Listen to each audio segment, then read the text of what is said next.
दूर से देखते हुए ये कोई बैटल शिप लगती है। एक्चुअली में ये एक छोटा सा सिटी है जो आज पूरे तरीके से तबाह हो। इसी टाइम में इस आइलैंड पे 5000 प्लस लोग रहते थे। ये ना सिर्फ जापान का बल्कि पूरी दुनिया का घनी आबादी वाला सिटी कहलाया जाता है। यहाँ पे बड़ी बड़ी इमारतें हुआ करती थी जो तो कुछ बिल्कुल गल चुकी हैं, कुछ तो गल रही हैं। यहाँ पे लोगों का सामान आज तक अपने घरों में मौजूद है। इस सिटी को देख के लगता है कि यहाँ पे रहने वाले लोग किसी बड़ी मुसीबत से भाग के निकले थे। यहाँ स्कूल्स थे जहाँ कभी बच्चों की आवाज़ें गूंजती रहती थी, आज वो दीवारें सुनसान हैं। यहाँ hospitals, town hall, swimming pool, shops और सिनेमा समेत सारी फैसिलिटी मौजूद थी जो किसी सिटी में होनी चाहिए। पर आज ये पूरा सिटी एक गोस्ट टाउन जैसा लगता है। आखिर ऐसा यहाँ पे क्या हुआ? क्यों यहाँ पे हजारों लोगों में से रहने वाला एक भी बंदा मौजूद? यहाँ ऐसा क्या हुआ था जो जापान ने 35 सालों तक टूरिस्ट को इस आइलैंड पे जाने से रोक के रखा? इस आइलैंड को हिरोशिमा कहा जाता है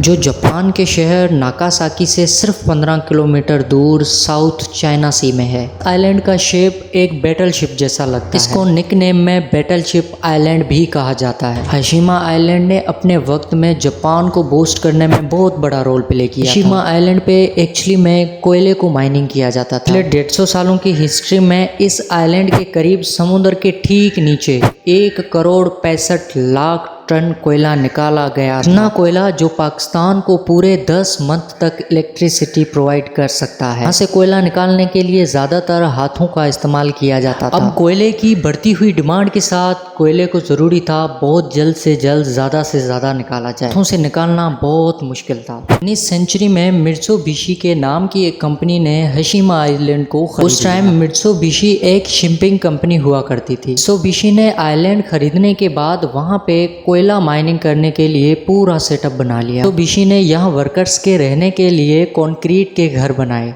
और आइलैंड को समुद्र की लहरों से बचाने के लिए एक बड़ी सी वाल भी बनाई। और इस वाल की एक ही वजह है जो इस आइलैंड को शिप की शेप देता है। 1916 में यहाँ पे 3000 वर्कर्स रहते थे जो साल में 150 टन कोयला जमीन से निकालते थे। हिरोशिमा आइलैंड छोटा होने की वजह से यहाँ पे रहने के लिए जगह बहुत ही कम थी। इसीलिए मित्सुबिशी ने वर्कर्स के रहने के लिए यहाँ पे कंक्रीट रेजिडेंशियल कॉम्प्लेक्स बनाए। यहाँ पे वर्कर्स अपनी फैमिली के साथ रहते थे। ये उस वक्त जापान की सबसे बड़ी कंक्रीट बिल्डिंग हुआ करती, लेकिन ये फिर भी वर्कर्स के रहने के लिए काफ़ी छोटी जगह। जैसे जैसे वर्कर्स की पॉपुलेशन बढ़ती गई मित्सुबिशी उतनी ज़्यादा कंक्रीट बिल्डिंग्स बनाते और इसके साथ साथ वर्कर के बच्चों के लिए स्कूल्स और एंटरटेनमेंट सेंटर भी बनाए गए। 1941 में कोयले की प्रोडक्शन 4,10,000 टन तक जा पहुंची जो कि दिन ब दिन बढ़ती ही जा रही थी। 1959 में इस आइलैंड की टोटल पॉपुलेशन 5,200 थी। अगर देखा जाए तो इस आइलैंड का टोटल एरिया 15.5 एकड़ बनता है। यहाँ पे 1 एकड़ में 365 लोग रहते थे। इतनी घनी आबादी आज तक किसी कंट्री में नहीं पाई गई। हिरोशिमा आइलैंड पे कोयले की खुदाई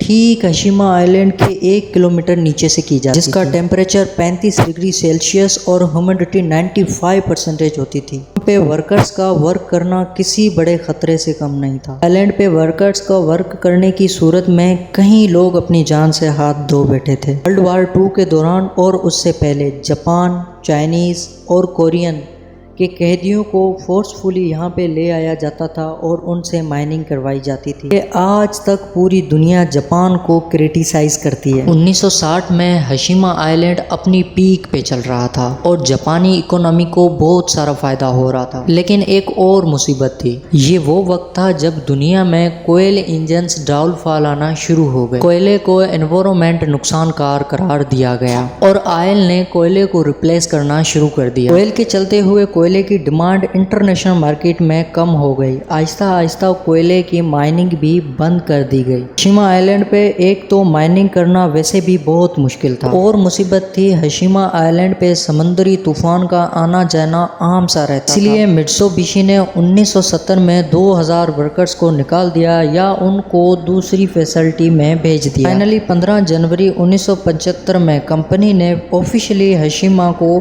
कोयला माइनिंग करने से बंद कर दिया। हजारों वर्कर्स ने बिना रोजगार भूखे पेट हशीमा आइलैंड को रातों रात छोड़ने का फैसला किया और छोड़ जा चुके थे। हशीमा आइलैंड की हिस्ट्री में इंसानों की एक पूरी नस्ल यहाँ पे बड़ी हुई थी, लेकिन उनको अपनी सारी यादें यहाँ पे ही दफन करके जाना पड़ा। हशीमा आइलैंड चाइना सी में भोला हुआ और खंडर आइलैंड की तरह है। तक जापानीज गवर्नमेंट ने इस आइलैंड को सील करके रखा था। जो इसकी वायोलेशन करता था उसको सख्त से सख्त सजा दी जाती थी। हशीमा को 21 सेंचुरी में दोबारा से डिस्कवर किया। घोस्ट टाउन की शक्ल में ये काफी फेमस हुआ। फाइनली 2005 में जापान की गवर्नमेंट ने टूरिस्ट के लिए इस आइलैंड को खोल दिया। इस घोस्ट टाउन का व्यू फिल्म मेकर्स को काफी अट्रैक्टिव करता है। हशीमा आइलैंड जिसको घोस्ट टाउन कहा जाता है, यहाँ पे 2009 में life after people TV series shoot की गई थी और 2011 में जेम्स बॉन्ड की स्काईफॉल मूवी के काफ़ी सारे ट्रेलर सीन्स यहाँ से शूट किए गए। मैं मिलता हूँ आप लोगों को अगले वीडियो में। आपका प्यार, आपके कमेंट्स हमारे लिए काबिल एहतराम है।